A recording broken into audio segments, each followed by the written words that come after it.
Evening, everybody. As two-person comes, I'm going to begin teaching, okay? Because the semester is ending and we have a lot to cover.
All right, good evening, everybody.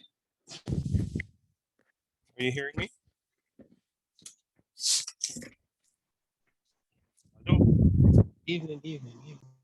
Yes. How are we coming along with the project? I see some emails from persons. Where are we with that? Where's my...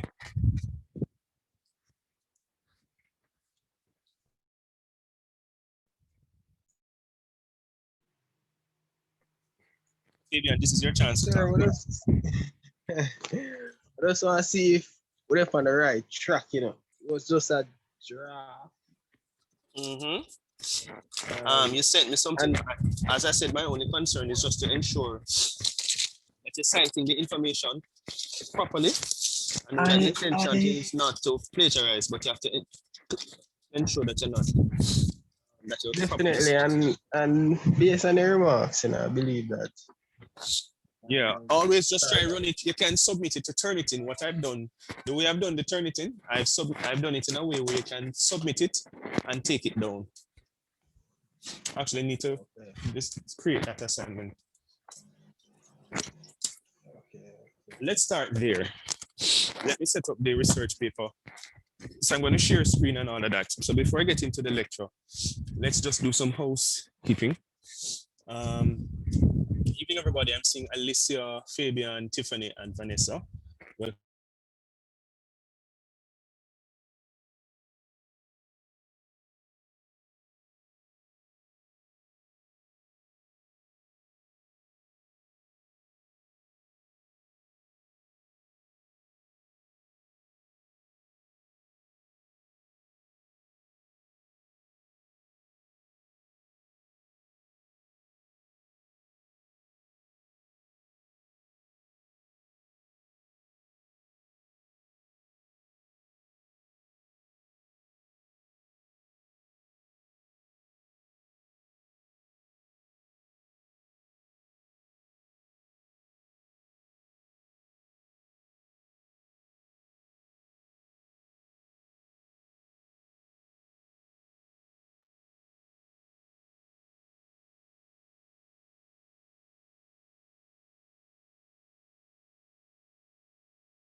All right, are you seeing my screen? Hello? Yes, sir. Okay, are you hearing in the background? You're hearing that this thing's supposed to have noise cancellation, but I don't even know how to sort that out because I paid quite a handsome sum amount of money for it. But I'm not seeing the noise cancellation. All right, so I've set the assignment for you guys to upload your assignment. It is due August 29. I've given you an extension. And as I said before, like on a Wednesday after class, you can show me what you have and we go through it in some amount of detail, all right? So that I can look at what you have produced. Some persons have sent me things and I've commented about the assignment. And I did encourage you to do the positioning map right after I taught you how to do it based on the assignment and include that as a part of your competitive analysis. Remember to look at the exam. I gave you 2 examples, so I expect that you're going to constantly look and reference the examples in the event that some things might be a little bit confusing or not so clear. All right. So I'm going to go into the lecture now. Are there any questions relating to the assignment? Sir, when is the new extension? It's August 29, 11:59, and it must be uploaded to Turnitin by the group leader. So remember, with Turnitin, only one person uploads.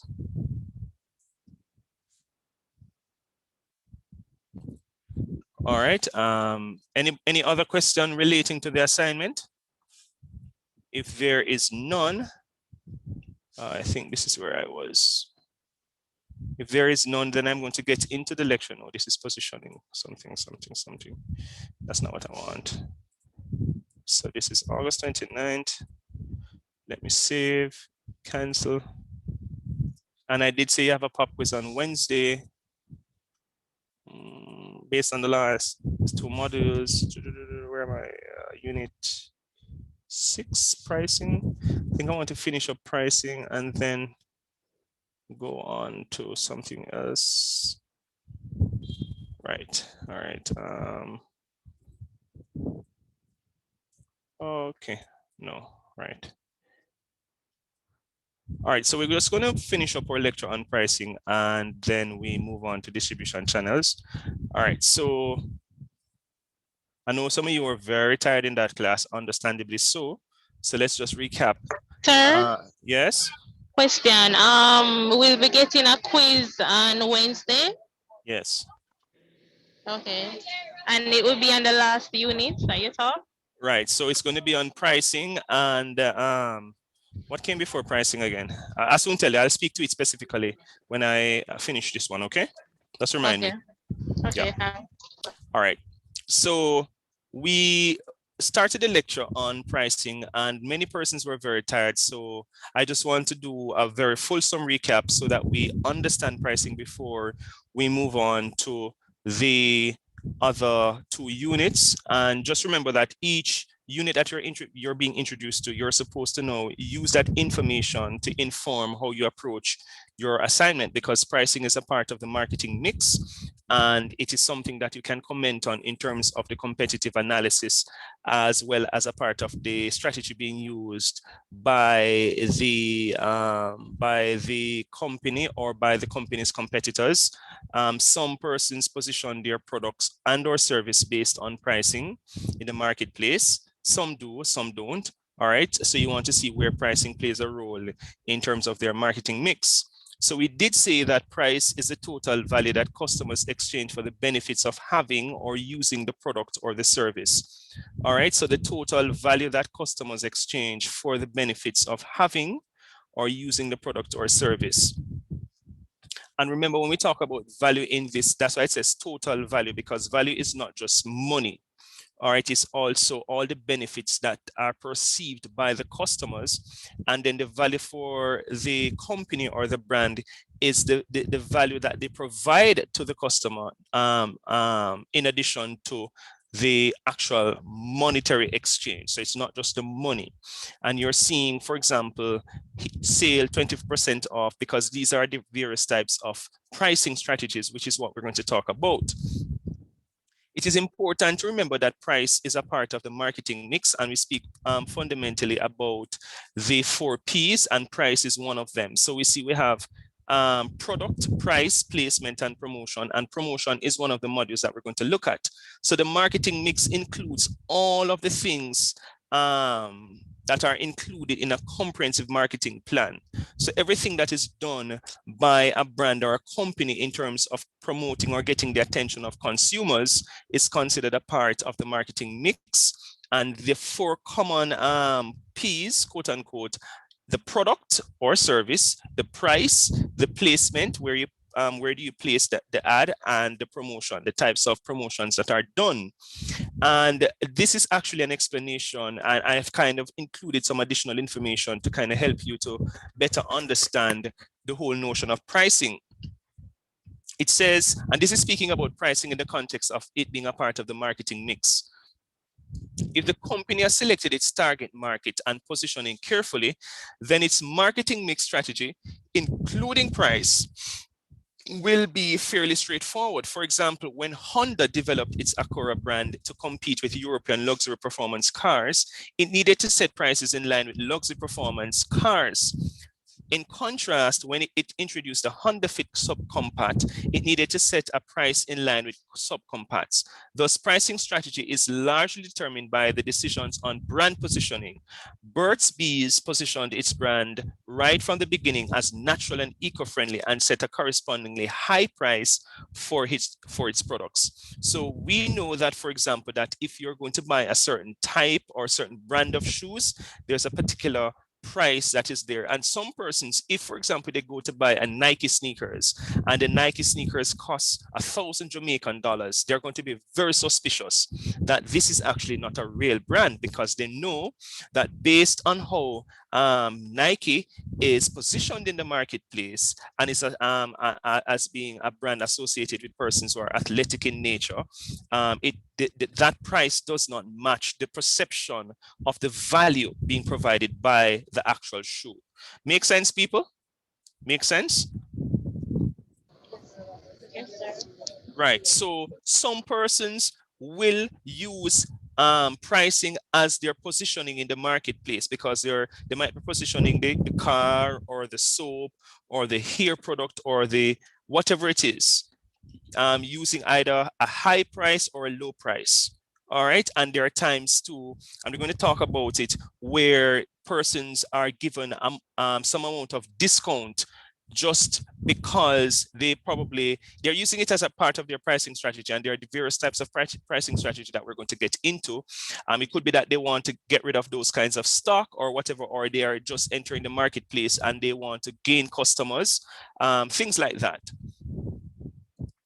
So factors affecting pricing decisions: customer value perception, in other words, how customers see or how customers perceive or the value that they have that is associated with the actual product. So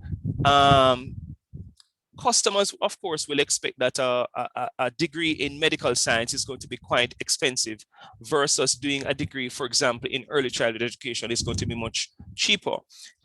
Another thing affecting pricing is the costs. And when we're talking about costs, we're talking about cost of production, we're talking about cost of marketing, cost of research. There are so many things that we're talking about in relation to costs.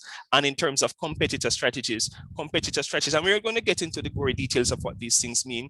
But in terms of competitor strategies, you're looking exactly, for example, at what are the pricing strategies your competitors are using, and if it is that you can match the pricing strategy or outbid them in the pricing strategy. So considerations in setting price: customer perceptions of value. And when they say price ceiling, it means that no demand above this price. In other words, there is a particular perception by a consumer of a particular good. So let's just say that it's rice, and generally customers are willing to pay the most $100 per pound. If somebody is charging $110, what they're doing is that there will be no demand because customers are not willing to pay that amount. And then there's also the product costs. In other words, there is a cost associated with producing each unit of a product or to produce a service. And of course, the company now has to make a judgment in terms of at what price will they, what will be their price floor? In other words, no profits below this price, meaning that if they go below a certain price, then of course they won't make a profit. Other considerations that we're going to get into now are the market, other internal and external considerations. We're talking about marketing strategy, objectives, and the mix, the nature of the market and demand, and we're going to get understand what these particular things mean in terms of whether it is oligopolistic or competitive. Also, we're looking at the competitor strategies and the prices. So what are the strategies that are being used by your competitors? And this is something that you can also look at in terms of your project, in terms of the competitive analysis section. So if, for example, you're looking at grace mackerel, are there other types of mackerels in the marketplace? And what are the costs per unit? What is the cost per unit? All right, so grace mackerel might be sold for $150 per unit. Another brand, let's just say it's Lasco, might be priced at $110 per unit. And if it is that, for example, could it be, for example, that Grace is using one pricing strategy versus another one? This is where you probably will have to actually visit a supermarket to physically get to physically see the products on the shelf. Probably take a few pictures and include in your project as a part of the appendix to kind of show the pricing that is in the supermarket. All right, so these are some of the considerations that have to be taken. These are some of the considerations when a company and or a brand is about to set price. These things now, these are some of the pricing strategies, and they are actually built out. So I'm going to get into them. So one of the big pricing strategies is cost-based pricing. And it says, and figure 10.2 is not there, but you'll understand what this means. It says figure 10.2 compares value-based pricing with cost-based pricing. And when we say value-based pricing, we're talking about the buyer's perception of value. In other words, how much a customer is willing to pay for a Nike sneakers versus an Adidas. Let me ask Fabian, because we tend to like trainers or sneakers. Fabian, which of the two brands do you think is more expensive, a Nike sneakers or an Adidas?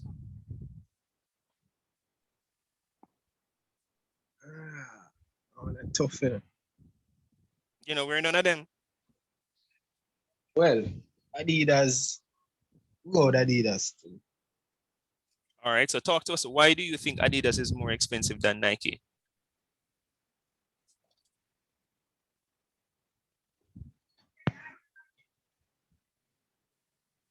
So which one more expensive? Yeah. All right. Which one, if you were to buy one of the two, which one would you buy and why?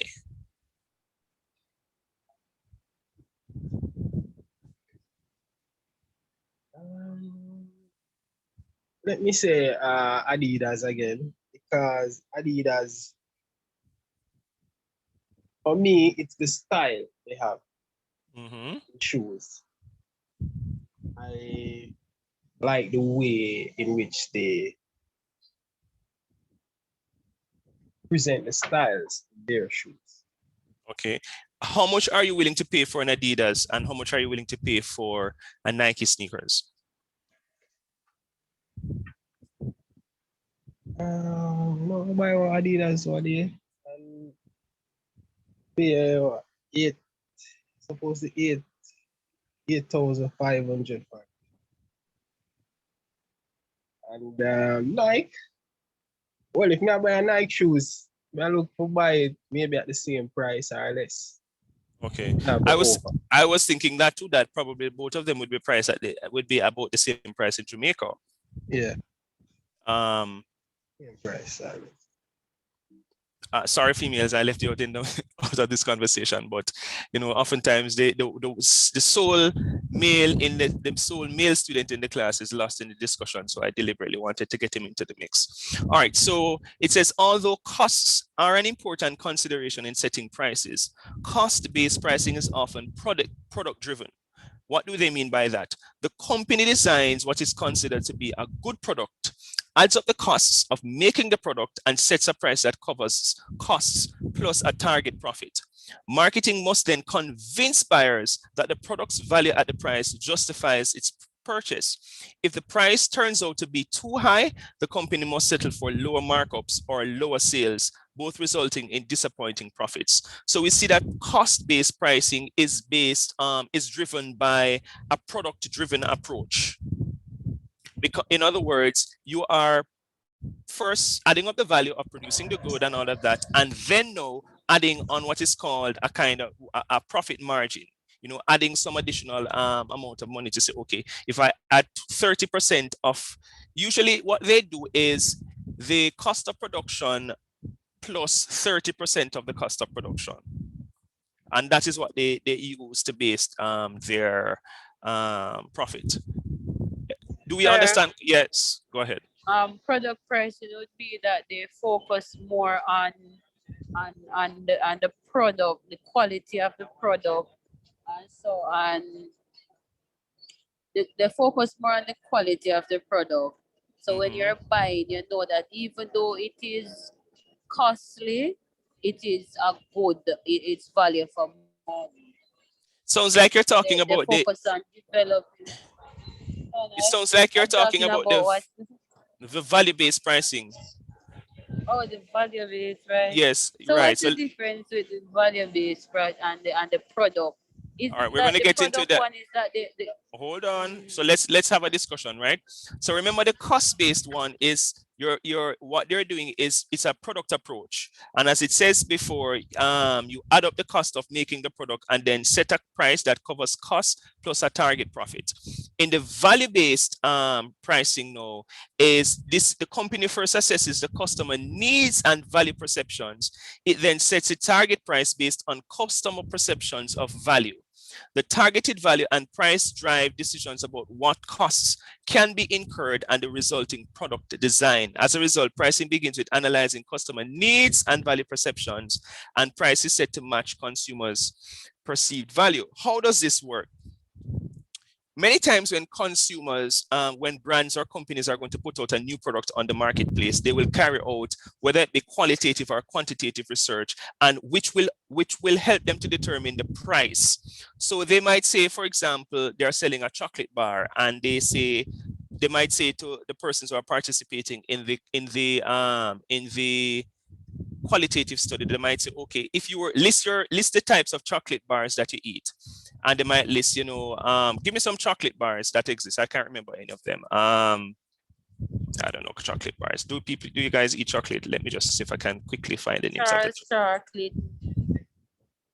You have what? Charles chocolate. You have Charles. Kit Kat. Kit Kat, right. Snickers. Yeah, Snickers. You have right, okay. So they list, you have Snickers, chocolate, you have all of these, Kit Kat, Hershey, Snickers, Crunch.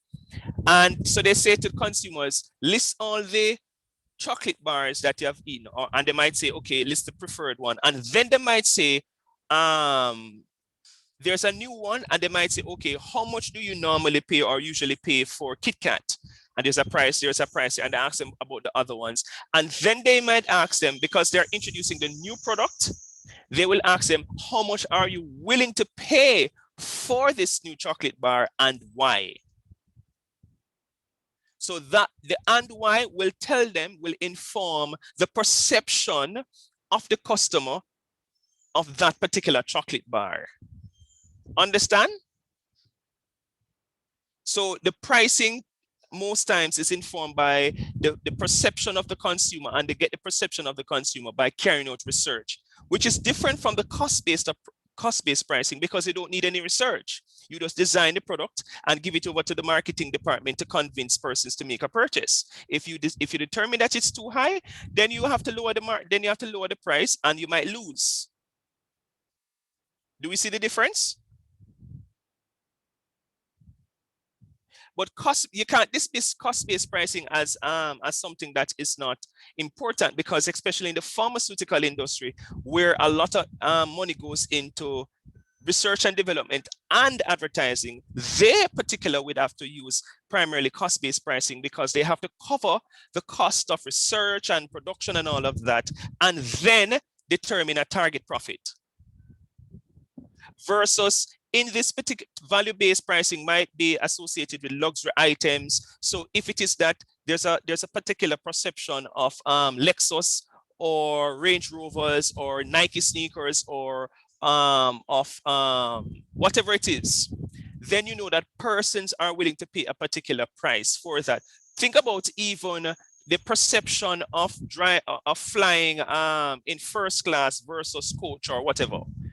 Persons are willing to pay because of the perception they have of first class. They're willing to pay that price or willing to pay a certain price for that.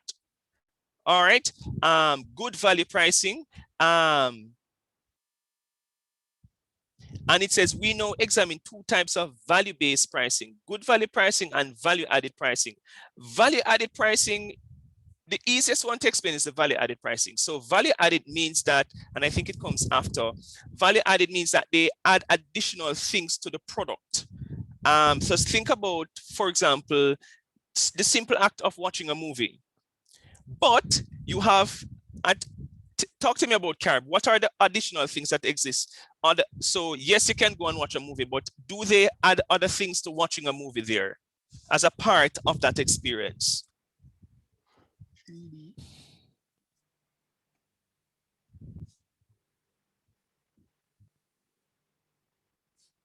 Where can you sit in the theater?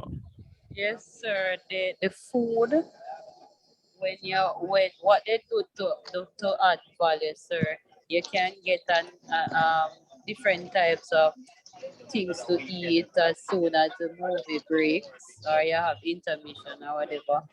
And that is a part of the experience as well. Because you're not Okay. going to watch a movie, you don't have money to go buy something to eat. Or sir, for example, 3D movies, they Right. get glasses. And you have to pay for the glass. You pay a little bit more for the glasses, right? Yeah, because if you watch a 3D movie, I think it's Right. And we know that Fabian is in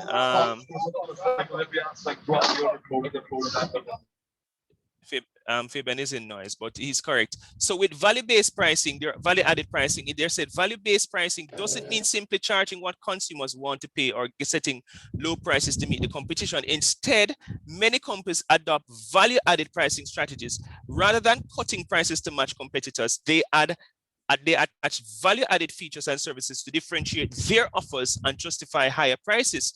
Similarly, some movie theater chains are adding amenities and charging more rather than cutting services to maintain lower admission prices.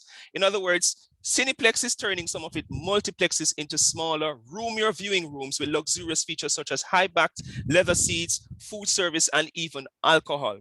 So think about if Carib decides, for example, to create that kind of luxurious roomier viewing rooms. So instead of being a part of the crowd in the actual theater, you have sections where it might be you're at the on the balcony, or you're in a room with whomever you're at the movie with by yourself, and people are going to take, for example, food to you. You can get alcohol, so you're going to pay for not just watching the movie, but you're going to pay for what? The food and all the other things. So that's what value-added pricing is, and it is used as a kind of differentiating strategy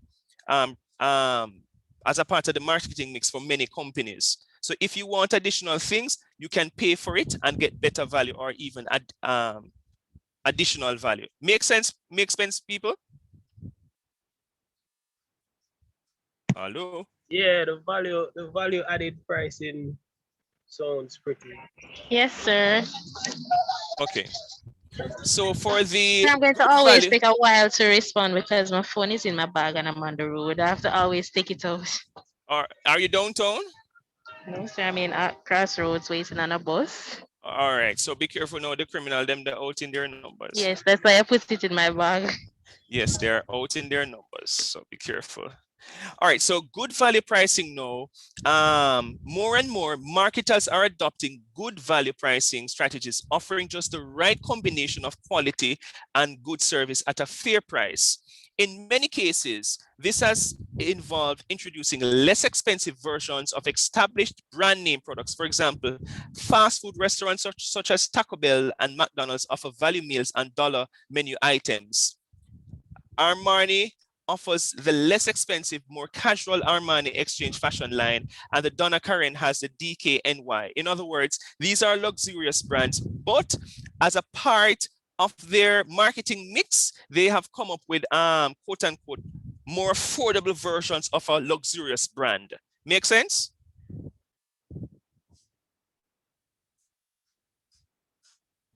Sir, I'm to DKNY. I have no idea.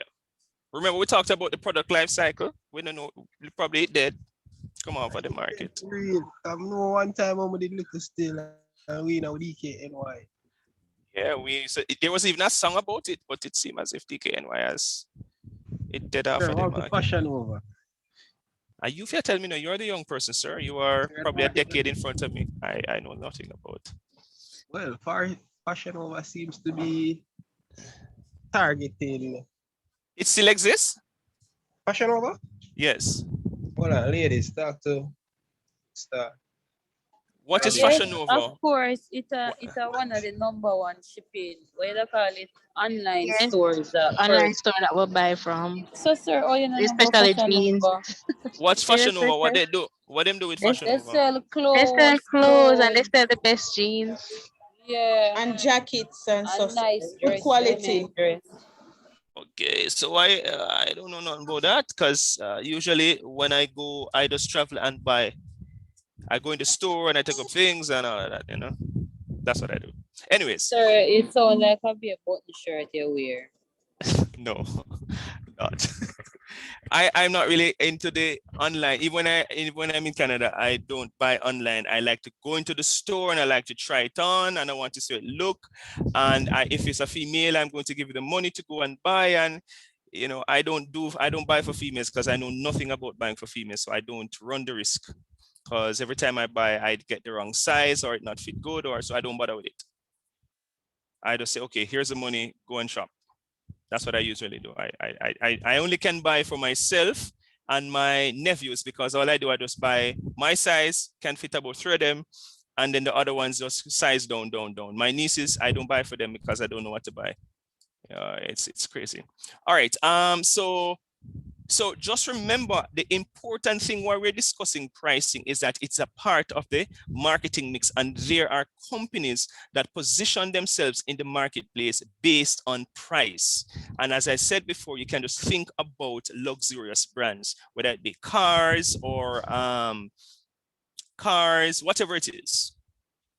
And price does not mean high price. You know, it could be high price. For example, Walmart is a low price, and we're actually coming there right now. Actually, Walmart is so cost-based pricing, and we spoke a little bit about it. Whereas customer value perception set the price ceiling, costs set the floor for what price the company can charge. Cost-based pricing involves setting prices based on the cost of producing, distributing, and selling the product, plus a fair rate of return for its effort and risk. A company's costs may be an important element in its pricing strategy. And these are the examples. Walmart considers itself as a affordable brand. You can go to Walmart and get anything at an affordable cost. So some companies such as Ryanair, Walmart, and Dell work to become the low-cost producers in their industries. Companies with lower costs can set lower prices that result in smaller margins but greater sales and profits. Other companies, however, intentionally pay higher costs so they can claim higher prices and margins. And of course, you're talking about luxurious brands. Is that clear in terms of cost-based pricing? This was just to kind of give you an example because we spoke about it before. This one now, and I want us to, let me stop sharing. So competition-based pricing, let's just listen a little before we discuss cost-based pricing. Let me share a screen. Not cost-based, competition-based pricing, I should say, sorry.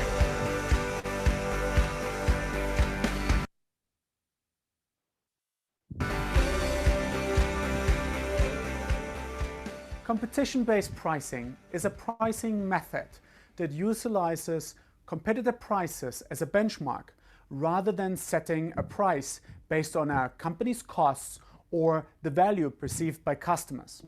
What we typically have to do is we first have to identify a relevant set of competitors. Once this has been done, we collect information about the prices that they're charging in the market.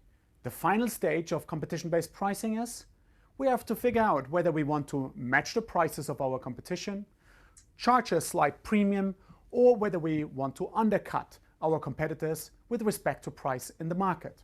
Let's illustrate this using an example from the car industry. Let's assume that you're the marketing manager of a new product to be launched in the European market. We have already done for you the exercise of identifying the relevant competitors and their respective prices. You only have to now decide what is the appropriate or the correct price. What we obviously see is that it's not that straightforward, because we could go for the midpoint, for instance, which would be 19,850 euros. Instead, we could go for the average of all the competitors identified, which would be slightly lower. It would be 19,483 euros. Or should we maybe instead go for the highest price among all our competitors?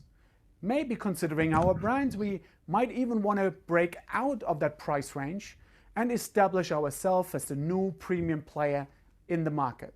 So while we have seen that theoretically competition-based pricing is fairly simple, is fairly straightforward, we actually see that the devil is in the detail. We actually see that it might be still challenging to identify what is the appropriate price. Competition-based pricing creates additional challenges beyond the one we have just seen. It actually assumes also that all our competitors in the market are well positioned and have already figured out what is the adequate, the correct price for their products. As we really know, in real life, this might not always be the case. What it does also is that competitors, and our company for that matter of fact, becomes very much focused on price only as the only measure to differentiate our product in the market, which might be a dangerous thing and actually might start a price war. All right, so talk to me about competition-based pricing.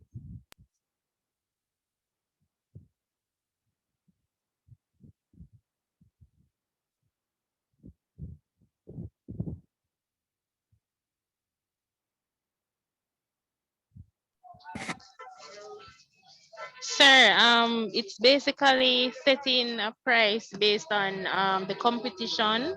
So let's say that you and somebody selling the same thing. You're going to set the price as a high cost because of the because of the person that's basically selling the same thing as you. Mm-hmm.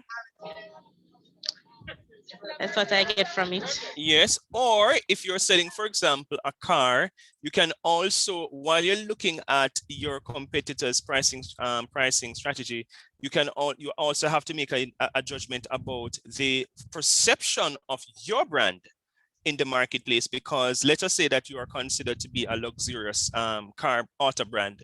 If the price is too low, that might affect what you're how you're perceived in the marketplace, unless you're doing what is called, remember we spoke about it was not value added, it was good value pricing, unless it is a situation where you're making quote unquote a quality product with offering quality product that is affordable.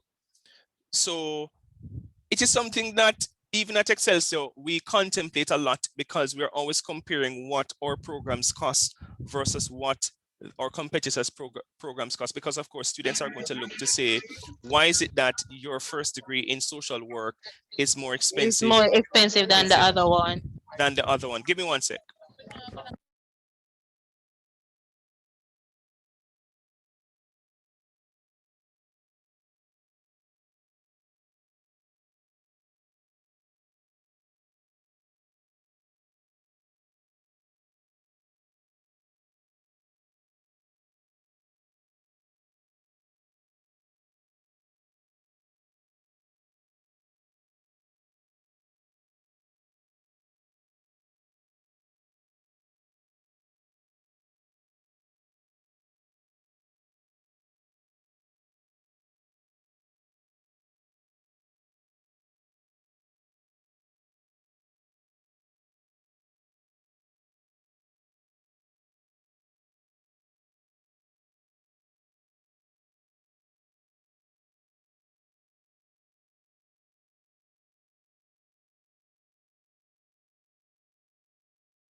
All right, my apologies, students. I got a very important call. All right, so I think I mentioned and we looked at competition-based pricing. But just to read what it says, involves setting prices based on competitor strategies, costs, prices, and marketing offerings. Consumers will base their judgments of a product's value on the prices that competitors charge for similar products. In assessing competitors' pricing strategies, the company should ask several questions. First, how does the company's market offering compare with the competitors' offerings in terms of customer value? If consumers perceive that the company's product or service provides greater value, the company can charge a higher price. If consumers perceive less value relative to competing products, the company must either charge a lower price or change customer perceptions to justify a higher price. And this again, we can use a perceptual map to help us, because that in and of itself can tell you where the perception of your brand is in relation to your competitors. Right, people? Sir, Yes? sir. So like if you raise your price, right? You have to give something as well. So let's say your shoes, you and somebody else sell Nike, right? And you raise your price. It has to be something different. Like it can't just be raising your price alone. No, but it has to be informed by data. That's what this is saying. You can't just get up one day and raise your price, because remember we looked at it, you can price yourself out of the market. And if you're raising your price, what perception do consumers have of your brand in relation to your competitors? So it can't be that you just arbitrarily get up and raise your price, because you might be pricing yourself out of the market. And remember too, one of the things that, for example, with our master's program at Excelsior, originally our price, we were thinking of using a penetration pricing approach, and I'll soon get into penetration pricing, which means that your cost lower than what is currently in the marketplace in order to get a lot of customers. But somebody said something that was very wise. It could be that if, for example, you are pricing your master's program below other MBAs, somebody might look at it and say, oh, the reason they're charging it so it's relatively more affordable than others is because it's not a good program. And as a result, it's quote unquote cheap. And we literally had to get do away with that pricing and actually use competition-based pricing. Look at our competitors and use that as a way to inform our pricing strategy. Understand?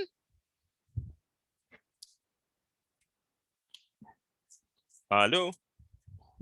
Yes. Sorry, could you repeat? No, I can't repeat all of that. Why are you not listening? That was kind of Sir. just making it up off the top of my head. Okay. I'm going to repeat. So I'm saying, I'm using the example of Excelsior. Originally, you know that we offer an MBA, right? We offer a master's masters of business administration. So that there's one that is called a general, and then we have what are called specialization in human resource. Please mute your mic if you're listening. That's why you're not hearing me. You mute your mic, please. So we have business administration. No, we have human resource. This is a specialization.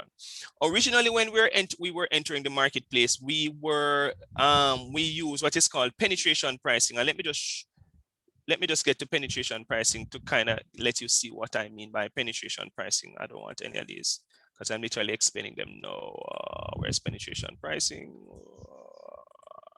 Where is it? Right, here it is.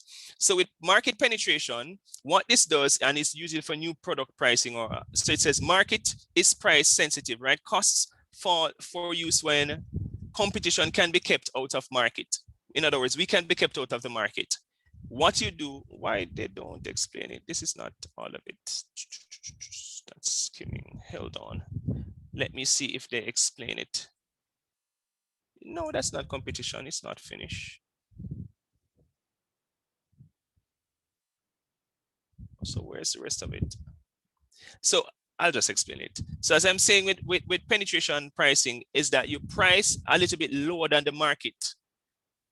And the case of Excel says that what we cautioned against is that if we priced our MBA too quote unquote cheap or too affordable, the perception in the marketplace could be that the program itself is not of very good value, because that's why it is quote unquote cheap.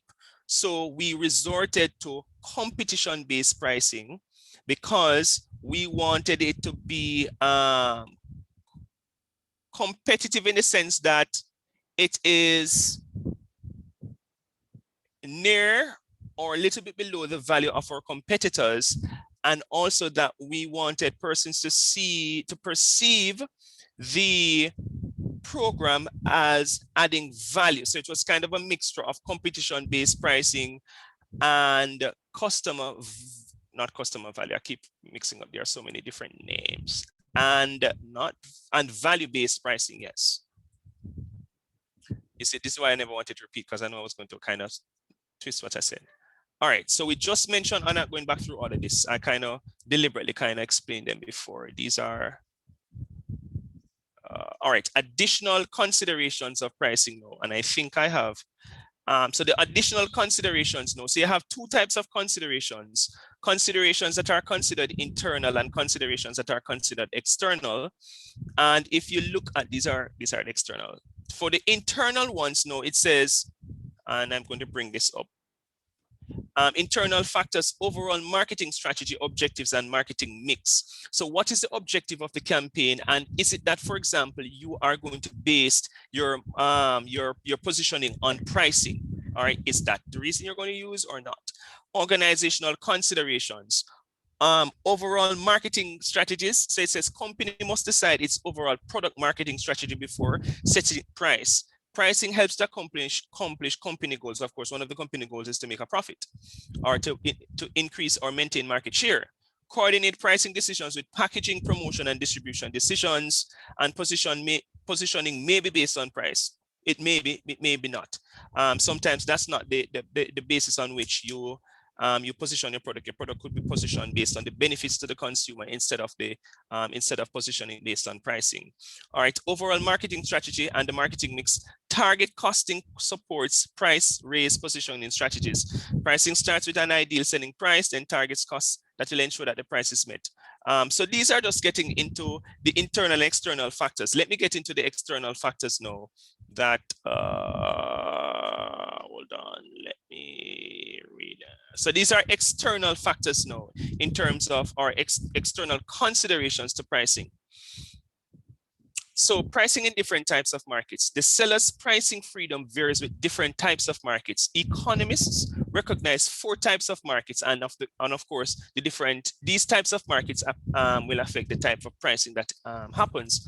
Under pure competition, the market consists of many buyers and sellers trading in a uniform commodity such as wheat, copper, financial securities. No single buyer or seller has much effect on the going market price. In a purely competitive market, marketing research, product development, pricing and advertising, and sales promotion play little or no role. Thus, sellers in these markets do not spend much time on marketing strategies. In other words, pricing is not the best thing or the best positioning strategy in a pure competition because there are so many players in the marketplace. Under monopolistic competition, the market consists of many buyers and sellers who trade over a range of prices rather than a single market price. A range of prices occurs because sellers can differentiate their offers to buyers. Sellers try to develop differentiated offers for different customer segments, and in addition to price, freely use branding, advertising, and personal selling to set their offers apart. For example, although the Nissan Leaf isn't the first electric car, nor the only electric car currently available on the market, is differentiated as the first mass market fully electric car. As such, the Leaf is positioned against Telsa, which, though electric, is much more expensive, which is a more expensive sports car. Because there are many competitors in such markets, each firm is less affected by competitors' pricing strategy than in oligopolistic markets. All right, and under oligopolistic, these words at this hour of the day. Am I not in slide mode? No. The market consists of a few sellers who are highly sensitive to each other's pricing and marketing strategies. Because there are few sellers, each seller is alert and responsive to competitors' pricing strategies and moves. And of course, what you will find in many countries too is that when you have like large companies that dominate a marketplace with smaller players, the government can legislate pricing in the marketplace to ensure that the dominant players don't and quote unquote destroy the smaller players in the marketplace. In pure monopoly, the market consists of one seller. The seller may be a government monopoly, a private regulated monopoly, or a private company. And of course, JPS is the perfect example of this. And they set their price because there's no competition in the marketplace. And this is why we suffer. And we suffer dearly with JPS. Not getting into all of these things. Oh, one thing that I can do here is usually they have, which is I think what I read. I just read that. Yeah. Let's go back to current slide. We did explain that. Oh yes, this now I want us to, you have to know this for exam, okay? Price demand relationship. And instead of looking at this, let me just play the video and then ask you to explain. It's very simple actually. Let's take this off and then go share screen.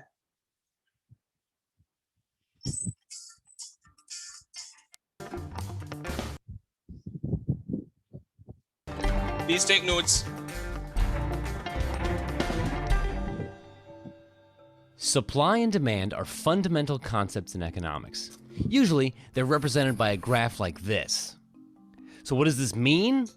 Well, let's start with the demand curve. In short, a demand curve shows how much of a good people will want at different prices. What happens when there's a big sale? Well, at a lower price, people buy more. More shirts, more pants, more video games, and they do stuff like this. This is what happens on Black Friday when retailers lower their prices to get people to buy stuff for Christmas. The demand curve illustrates the intuition for why people go nuts on Black Friday. Price is shown on the vertical axis, and quantity is shown on the horizontal. Here's the normal price, and here's the Black Friday reduced price. Simply put, the quantity demanded increases as the price gets lower. But let's delve a little deeper. Is that clear? Do you see how the demand, the quantity from here to here increases as the price decreases? Do we see that? Yes, sir. Different demand curve for every good or service out there, but the ideas are the same. So let's look at the demand curve for one of the most important products in the world, oil. Oil is used in a wide variety of products, from fueling cars and planes to heating homes and making plastic for rubber duckies. Looking at the demand curve for oil, we see a familiar relationship between price and the quantity demanded. At a high price, $55 per barrel, there's a relatively low demand, let's say 5 million barrels. At $20 per barrel, 25 million barrels are demanded. As the price goes down, the demand for oil increases. And at $5 per barrel, 50 million barrels of oil are demanded. But there's more to why the demand curve looks like this. As we mentioned before, oil has many uses. Some of those uses are high-value uses, uses for which oil has few substitutes. An example would be jet fuel. Right now, you can't fly jets on corn or natural gas. If you want planes that fly, you're stuck with using oil. Other uses are low-value uses, like making gasoline or plastic for these guys. When oil prices are relatively low, the oil that is being demanded is used for high and low-value goods alike. As the price of oil goes up, so does the price of making plastic and gasoline, and at some point, the cost of these low-value use products will get high enough that some people might skip buying a rubber ducky altogether or buy a substitute like a wooden bath toy. Same goes for gasoline. As the price rises, people will economize.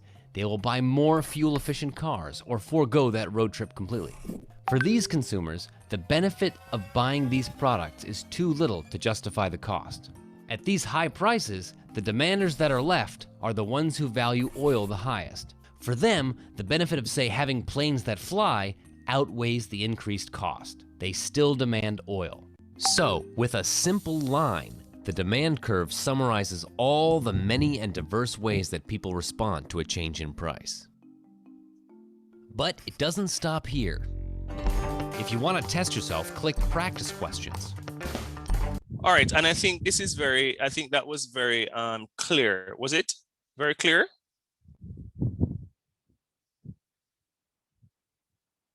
Hello?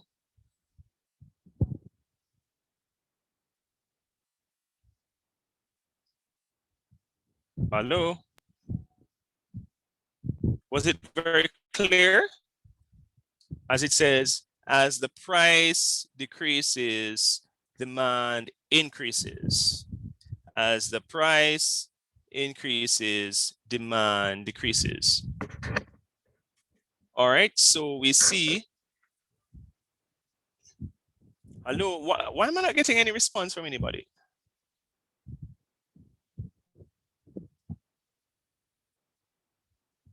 Are you guys hearing me? I'm trying to. I'm hearing you, sir. Yes, man, I want you guys to respond. Hearing you, sir. Yes, man, you have to respond. Sometimes I feel I'm by myself. So I have to hear you actually respond.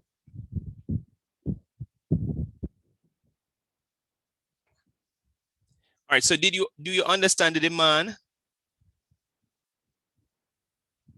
I did. Okay, as I said, it's not very difficult to understand. And usually this is, I'm just trying to see if they make any notes. Usually this is multiple choice.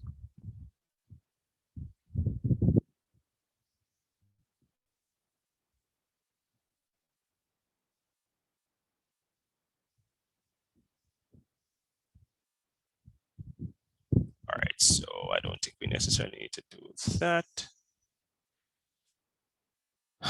All right, okay.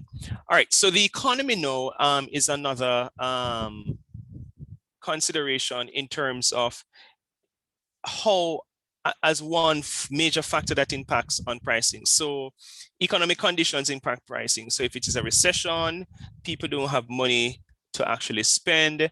If it's inflation, they have less spending power.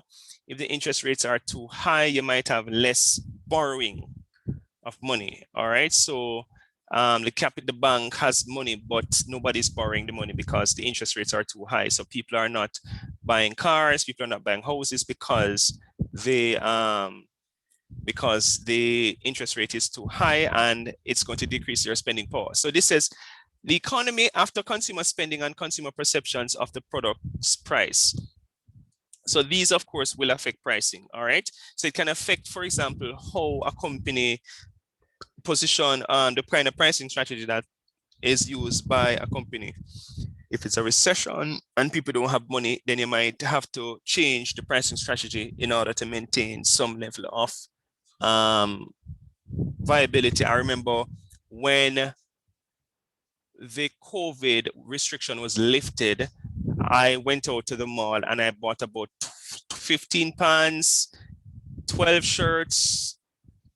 I bought several quote unquote underwear, and underwear means marine and other things, because I knew it was quote unquote a recession and there would be a lot of sale because, of course,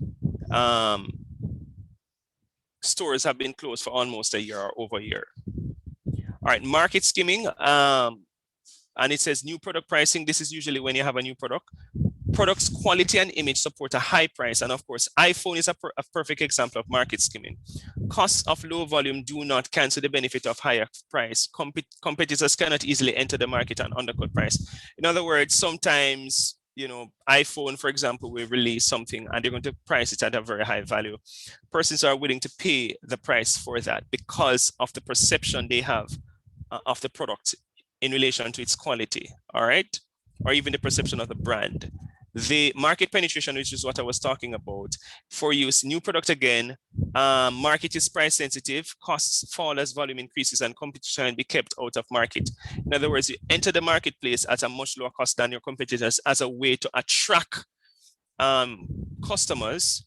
But over time, this is usually used in a very short-term basis, and over time, the price gradually increases.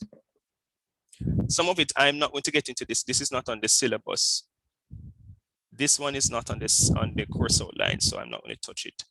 Price adjustment strategies, I'm sure you have seen this. Discounts, cash, quantity, functional, seasonal. You know, you have seasonal discounts, all of these things, especially during Christmas, especially in other countries where winter is coming on. So you find that shorts are being sold very cheaply and stuff like that. Allowances you can trade in, things like that. Segmented pricing, of course, segmented pricing, selling a product at two or more prices where the difference in prices is not based on differences in costs. All right, so types, customer, segment, product form, location-based pricing, time-based pricing. It depends on, for example, and they're showing an example here, segmented pricing. There's a segment of the market that is willing and able to pay for luxurious airplane seats. So they're just kind of showing you that some persons are willing to pay, they don't want coach, they want being a part of the plane where they can actually watch TV or be on the internet or whatever. You're about to say something? You unmuted, Vanessa. Okay. Psychological pricing. All Patek Philippe watches are expensive. Some are deliberately made to be collector's items. One owned by Eric Clapton fetched 3.6 million at auction. The other 40,000 watches the company makes each year are sold to the merely well off. All right, so psychological pricing. You know, people see this as something that is premium and scarce, and as a result, they want it. Just like a Mona Lisa painting. Absolutely. I am not going to pay. And even for Dreams Weekend use a kind of psychological pricing because they say to you that you can party for over 5 days. How much is Dreams Weekend again? 20,000 or 25,000? Anybody has ever been to Dreams Weekend? When you're not going nowhere, Lord Jesus, they're not going nowhere, so they don't know. All right, we're very familiar with promotional pricing, discounts and special events pricing, cash rebates. You find a lot with, for example, even Lee's, they have a kind of cash rebate. So you buy something, you get back some cash. Low interest financing. You find that they, like, for example, the banks now are offering very low interest rate for mortgages. It is just as competitive with NHT. Longer warranties, yes, free maintenance. You find a lot of auto companies are selling cars now. And of course, they're telling about free 1-year maintenance or whatever it is, all right. Geographical pricing, of course, geographical pricing is location-based. International pricing, where you have to adjust pricing based on the market in which you are. And this is where sometimes persons go to cheaper places for production so that the cost in the marketplace can be quite affordable.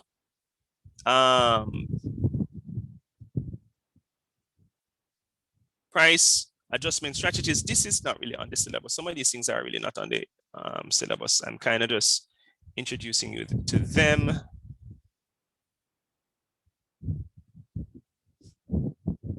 Public, all right. This I wanted to make mention though, public policy and pricing. In every country, there are laws relating to laws. Hold on. Give me 1 sec.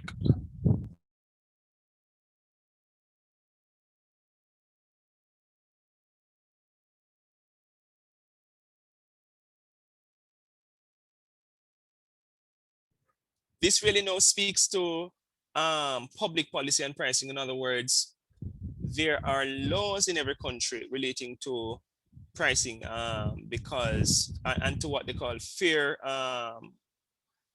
competition.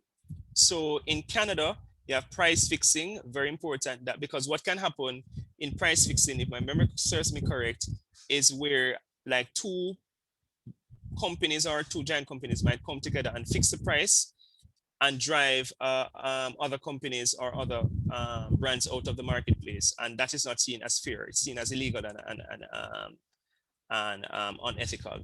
In Jamaica, we have the Consumer Protection Act. I was trying to find some of the other laws relating to consumer pricing and all of that, but the Consumer Protection Act really speaks to pricing. And if you feel that you have, for example, being unfairly priced or charged, you can report it. Of course, many people have reported JPS and nothing has happened, but this is what they say exists in Jamaica. All right.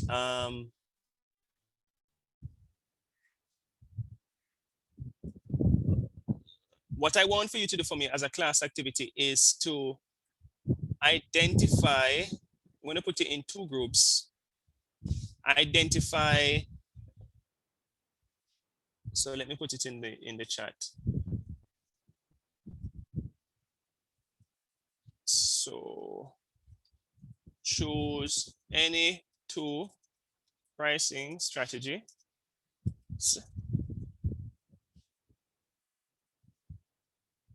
and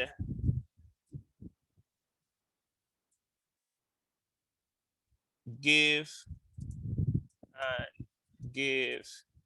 a local example of each.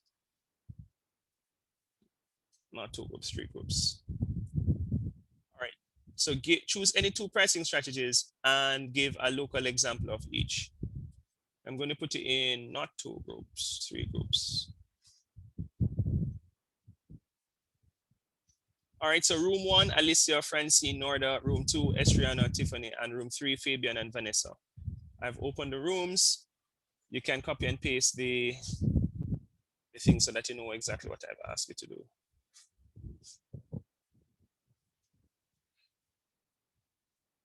So you choose any two pricing strategies and give a local example of each.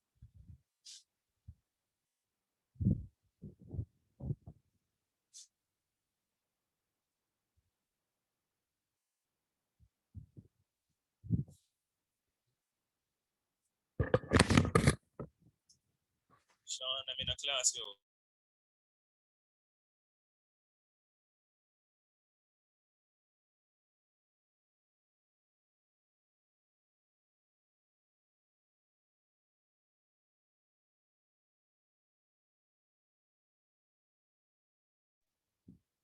Alicia, Estriana, you're not in the room.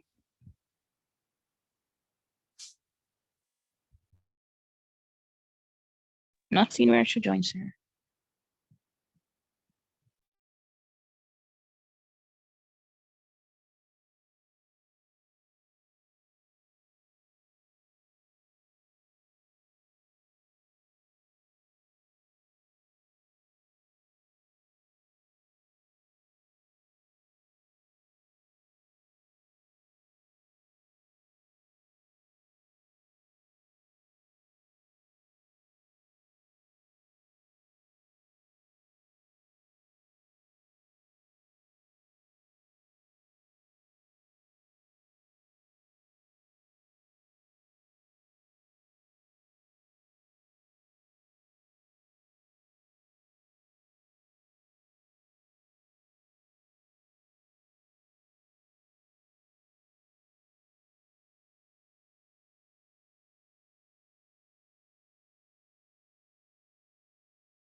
Good evening, sir.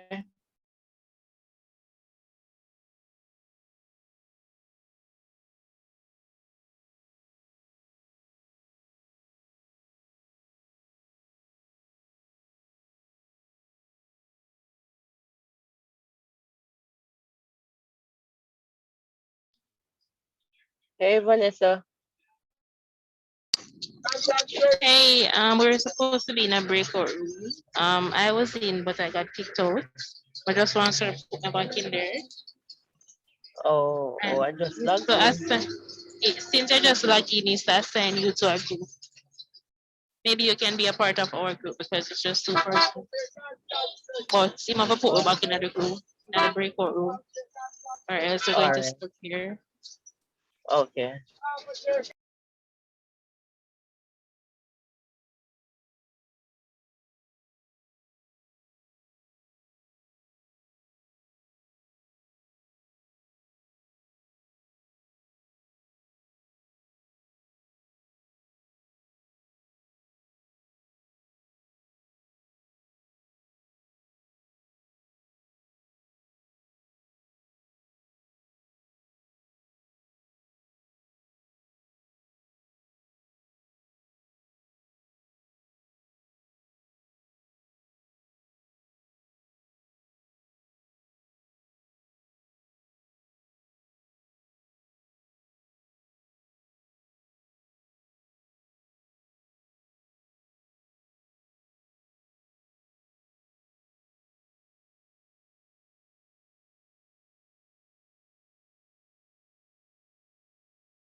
Sir, Yes. you have put me in room 3 and then I find myself back here. I've closed the room now, so just hold on. Okay.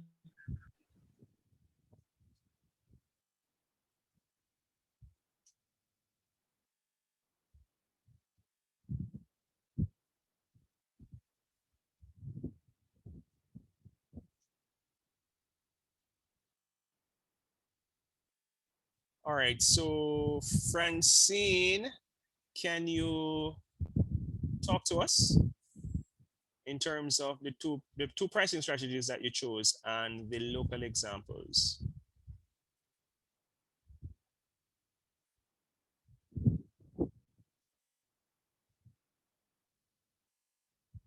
Hello, Francine. Sir, Yes. um,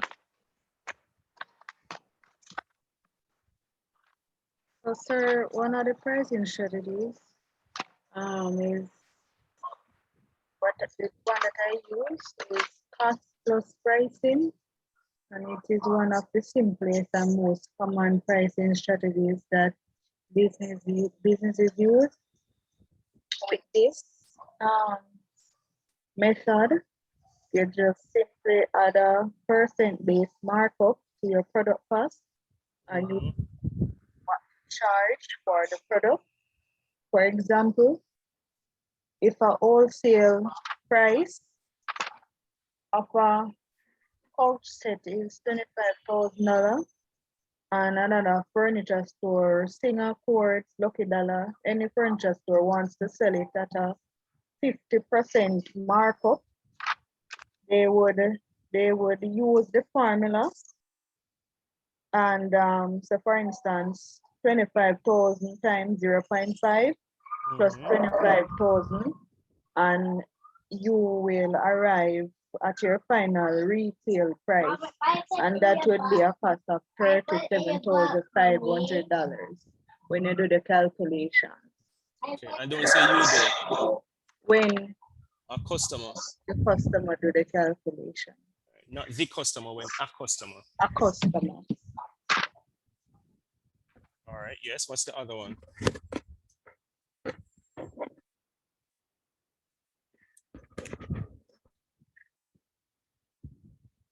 Francine, what's the other one? Which other one you use? Competitive pricing. Mm-hmm. And if you're mostly targeting price sensitive customer, you may want to consider a competitive pricing strategy. With this strategy, you can continue keeping prices. Company, stop saying you. I just told you that. Stop saying you. A company keeping prices lower than the competitors' prices. Brands like Best Buy and Target offer price that match your guarantees to keep their loyal customer, even when other stores have sales. This strategy often pair with economic pricing, in which companies focus on keeping production costs low to offer the best pricing possible. While it won't make your brand feel exclusive in any way, competitive pricing will help you to win over the customers who are seeking a reliable and affordable product. So, for example,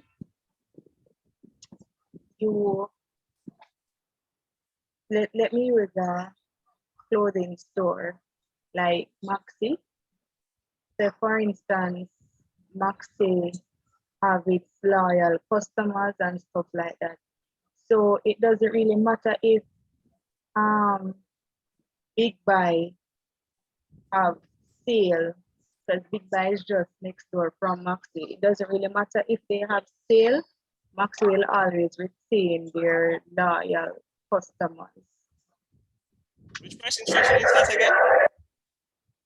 Sir, Which pricing strategy are you describing now? competitive. Okay.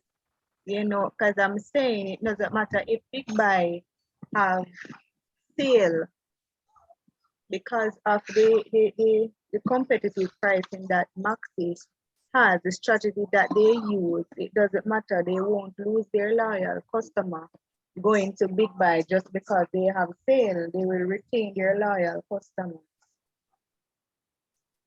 Okay. Okay. All right. Thank you very much, Miss Walters. Room 2, Estriano, Tiffany, Vanessa. Go ahead.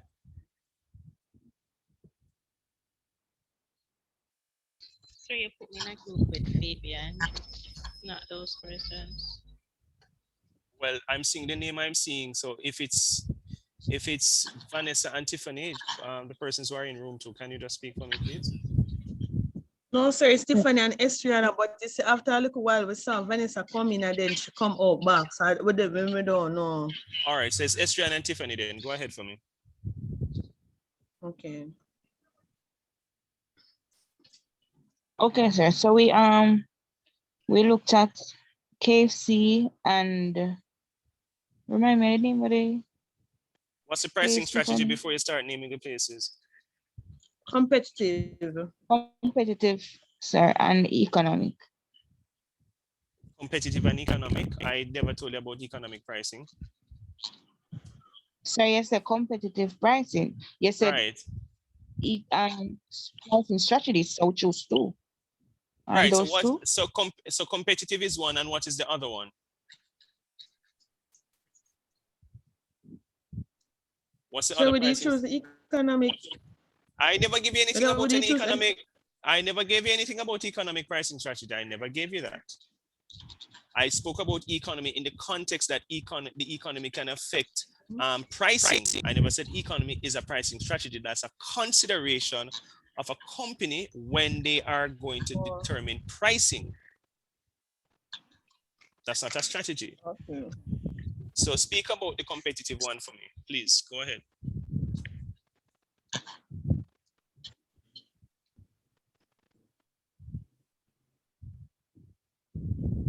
Sir, with Yes. all right. We used KFC as it is and compare it with Pizza Hut. No, Burger King, sorry.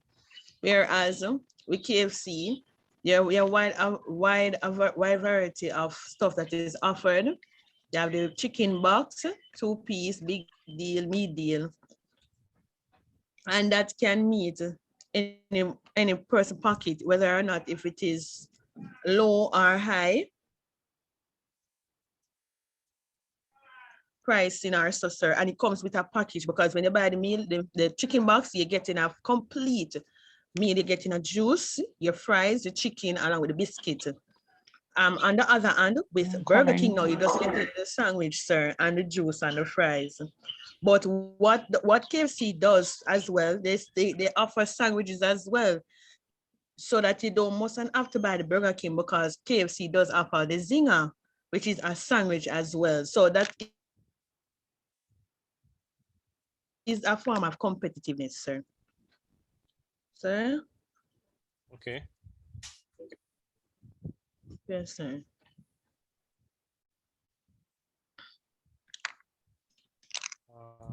Room 3.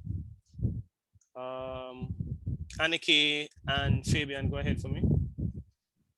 Sir, you put me in at the last minute and then take me up back. So, all right, so Fabian, go ahead for me. Go ahead, Fabian.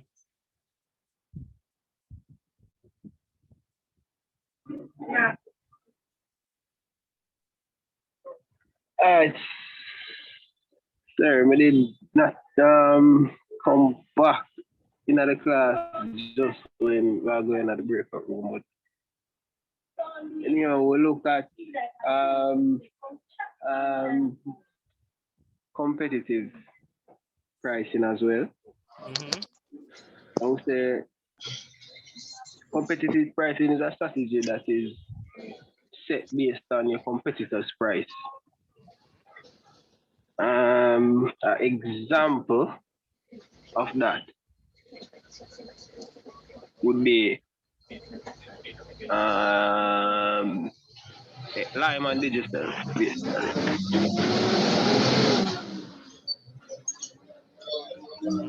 They both offer you hearing me? Yes, I am. Okay. Vanessa is on the road, so may hear some stuff in her background. Oh, let me mute her. I thought it was actually your background. She's actually a part of room 3, you know. Right. She just needs to mute while you're talking until she's ready to talk. No, but you're the only one. There's no, everybody's muted. No, okay. So as it relates to the competitive strategy, we got to Lime and Digital. So both kind of study each other, and both provide internet service and flow and cable. So they offer a package where Flow give you a better price deal than Digicel as it relates to their cable and internet packages. And so it kind of intertwined too with how we look at cost plus pricing as well. And cost plus pricing. Cost plus or cost based? So cost plus pricing, where the other specific markup or percentage to the product cost. The same example, sir, that you gave us as with the theater. Cost based. But and that's not cost based either. That is value added pricing. That's actually Vanessa, are you going to talk? So that's value added pricing. I was thinking that for Digicel and Lime, I think it's more value added pricing than competition, so that they keep coming out with different ways of how you can benefit of how they can provide value to you as a customer. So longer talk time, more data. It could be that they give you more channels in this package, or if you want to look at what is called differentiated pricing. But yeah, but they watch the price though, sir. Yeah, they do watch the price. As a major factor in it. Yeah, right. And you're correct. I said the value base would be. So it could be that they're using two, because companies don't necessarily have to use one pricing strategy. They could use more than one, depending, because if they're offering different types of services or products in the marketplace, they might offer different kinds of pricing strategies. Oh, anyways, have a good night. I have a class. I forgot it's after 7. After 7. Right. So I'll finish up with you guys on Wednesday. We're going to finish up this discussion, and then we go into marketing channels, and then come with something for me to look at for your research paper. All right, guys. Right, everybody. Sure,